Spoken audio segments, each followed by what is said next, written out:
Video games based on movies have a long history of being terrible. But there are a few licensed games that don't just ride the coattails of successful films, they actually expand and add to them. Here are 12 video games that picked up the torches for stories started on film. The Thing, 1982. John Carpenter's 1982 horror movie finds a group of scientists trapped in an Antarctic research facility with an alien threat that takes over and imitates them. The film ends with awesome ambiguity: MacReady, Kurt Russell, and Childs, Keith David, staring each other down, neither sure if the other is actually a horrific alien in disguise. The Thing got a 2011 prequel, but never a film sequel. Universal, The Thing, 2002. It was a video game that answered the Childs and MacReady question when soldiers appear at the camp to rescue the team. They find Childs frozen, but apparently human, and then plenty more Thing monsters to fight. MacReady actually comes to the rescue at the end. The game's story wasn't as inspired as the film's, but it did manage to introduce a system that made characters distrustful of each other, and of the player, forcing you to constantly wonder if your companions were really monsters waiting to pounce. Konami, Alien, 1979. James Cameron's sequel to Ridley Scott's classic Alien puts 57 years between the two movies. The original film saw a group of what were, essentially, space truckers accidentally picking up a deadly organism after investigating a distress call. At the end of the movie, Ellen Ripley, Sigourney Weaver, the lone survivor, goes to sleep hoping someone will pick her up. Fox, Alien Isolation, 2014. Alien Isolation takes place between the first two Alien films, jumping 15 years ahead to tell the story of Ripley's daughter Amanda. She hunts for evidence of what happened to her mother and her crew, but the search for the Nostromo leads unlucky salvagers to accidentally bring the original alien back to a space station full of people. Amanda discovers the creatures haunted both Ripley women, as she fights to survive.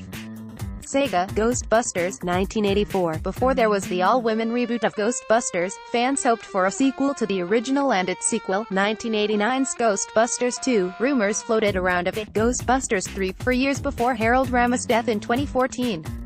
A third film in the original continuity was not to be, but that doesn't mean there was never an attempt. Sony, Ghostbusters, the video game, 2009. The closest thing to the long-awaited Ghostbusters 3 is a video game. Most of the original cast returned to their roles, and Harold Ramis and Dan Aykroyd helped with the story and script. Players joined the team as a rookie, fifth Ghostbuster, revisiting locations from the movies and exploring a story that continues the first two films. Atari, The Chronicles of Riddick, 2004. Vin Diesel turned his character, Richard B. Riddick, from director David Twohy sci-fi horror film, Pitch Black, into a franchise with Chronicles of Riddick. The murderer-turned-anti-hero got some intricate backstory, as he battled the death-worshipping, planet-invading space cult.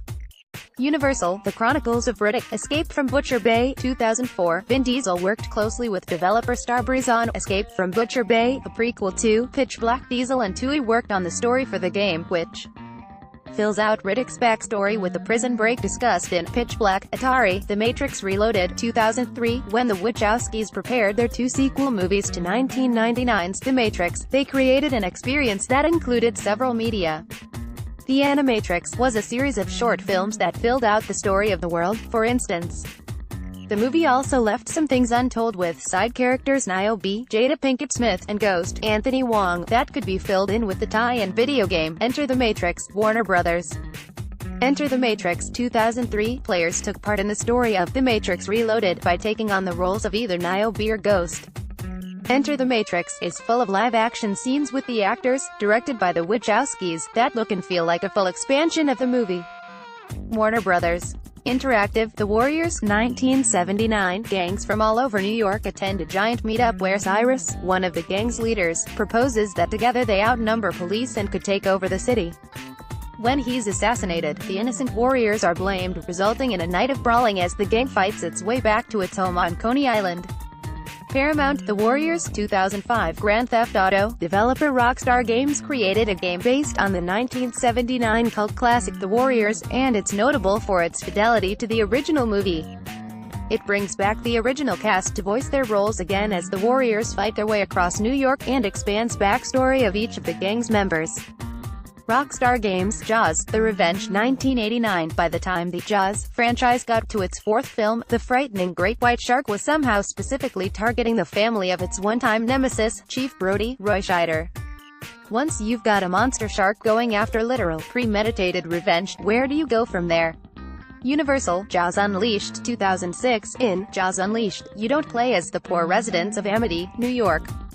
As they fight to get their beach back, you play the shark, bent on eating a variety of corporate folks as they try to set up an oil refinery near the island. Not a great game, but a funny take on the killer shark idea. Majesco, Hard-Boiled 1992. Chow Yun-Fat starred in director John Woo's final Hong Kong movie, Hard-Boiled. The story follows hard-drinking, gun-slinging Inspector Tequila Yuen as he battles Hong Kong gangsters. While rumors of a sequel bounced around Hollywood about a decade ago, a film follow-up never materialized. Golden Princess, Stranglehold 2007. John Woo and Chow Yun-Fat teamed up again for Stranglehold, the official sequel to Hard-Boiled. It attempts to translate Woo's gun fu, or bullet ballet, aesthetic from his movies into a video game format. With another sequel to Hard-Boiled apparently never materializing despite some rumors around 2009, Strangehold remains the only official continuation of the film's story. Midway, Wanted 2008, based loosely on the comic of the same name, Wanted sees white-collar office drone Wesley James McAvoy suddenly finding out that he's from a long line of super killers. Recruited by Fox, Angelina Jolie, he's brought into the fold of assassins who try to control the flow of human history. Warner Brothers. Wanted, Weapons of Fate 2009. Wanted never got a film sequel, but the story was continued in video game form a year after the movie's release. Jimmy Simpson of Westworld fame provided the voice for McAvoy's character Wesley, with the game bringing more assassins from around the world for him to battle, while it fills out the backstory of his father from the movie. Warner Brothers. Interactive. From Dusk Till Dawn 1996. Quentin Tarantino and Robert Rodriguez's movie, From Dusk Till Dawn, starts out as a crime film before taking a hard left turn to become a gory vampire flick. It's become something of a cult classic, spawning a pair of movie sequels and even a series.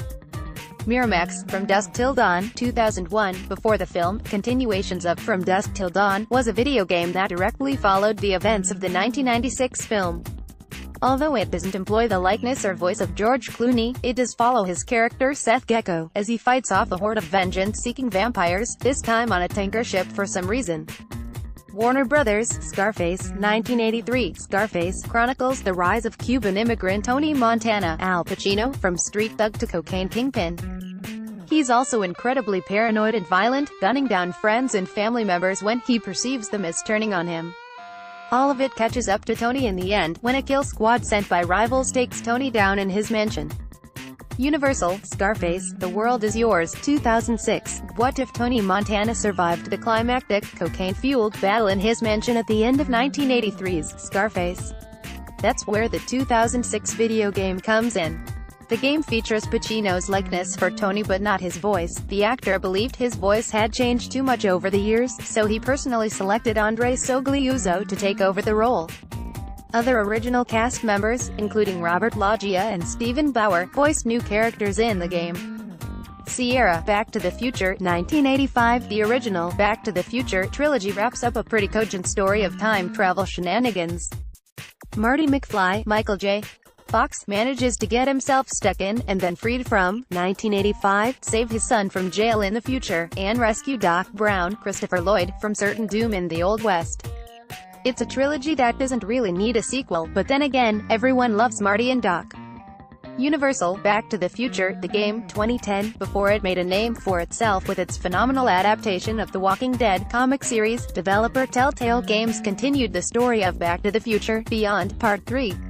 The video game finds Marty traveling all through Hill Valley's history, interacting with a young Doc Brown and accidentally altering the course of time to make a totalitarian version of 1985. Back to the Future writer Bob Gale helped with the story, but it's ultimately too messy to make as strong an impression as the films. Telltale Games. Jurassic Park 1993. The classic Steven Spielberg thriller about a corporation, Ingen, cloning dinosaurs to create a theme park is a pretty tight story, and its sequels actually take place on a completely different island, the one where Ingen had its Dino clone factory. The movies don't revisit the original island until Jurassic World. Universal. Jurassic Park, the game, 2011. Telltale took on another movie sequel in video game form with Jurassic Park, the game, a parallel story that takes place at the same time as the original movie. The game follows a minor character from the film, veterinarian Jerry Harding, and the Contact's Dennis Nedry. Wayne Knight was supposed to give his stolen dinosaur embryos.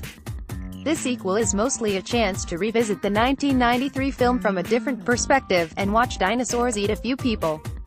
Telltale Games' Aliens, 1986, and James Cameron's sequel to Ridley Scott's Alien. Instead of a small crew encountering the aliens, a whole colony is taken down, and Ripley accompanies a group of Marines to the planet to find out what happened.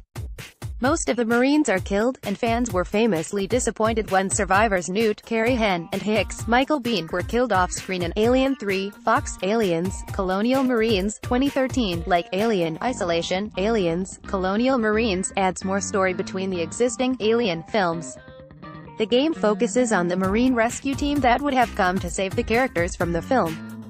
Of course, the Marines find more aliens, plus human bad guys from the Weyland-Yutani Corporation, just to make exceedingly sure the game completely misses the point the movie was making. But it does retcon Alien 3 to save Hicks from his untimely off-screen death, so it's not all bad. Sega video games based on movies have a long history of being terrible. But there are a few licensed games that don't just ride the coattails of successful films, they actually expand and add to them. Here are 12 video games that picked up the torches for stories started on film.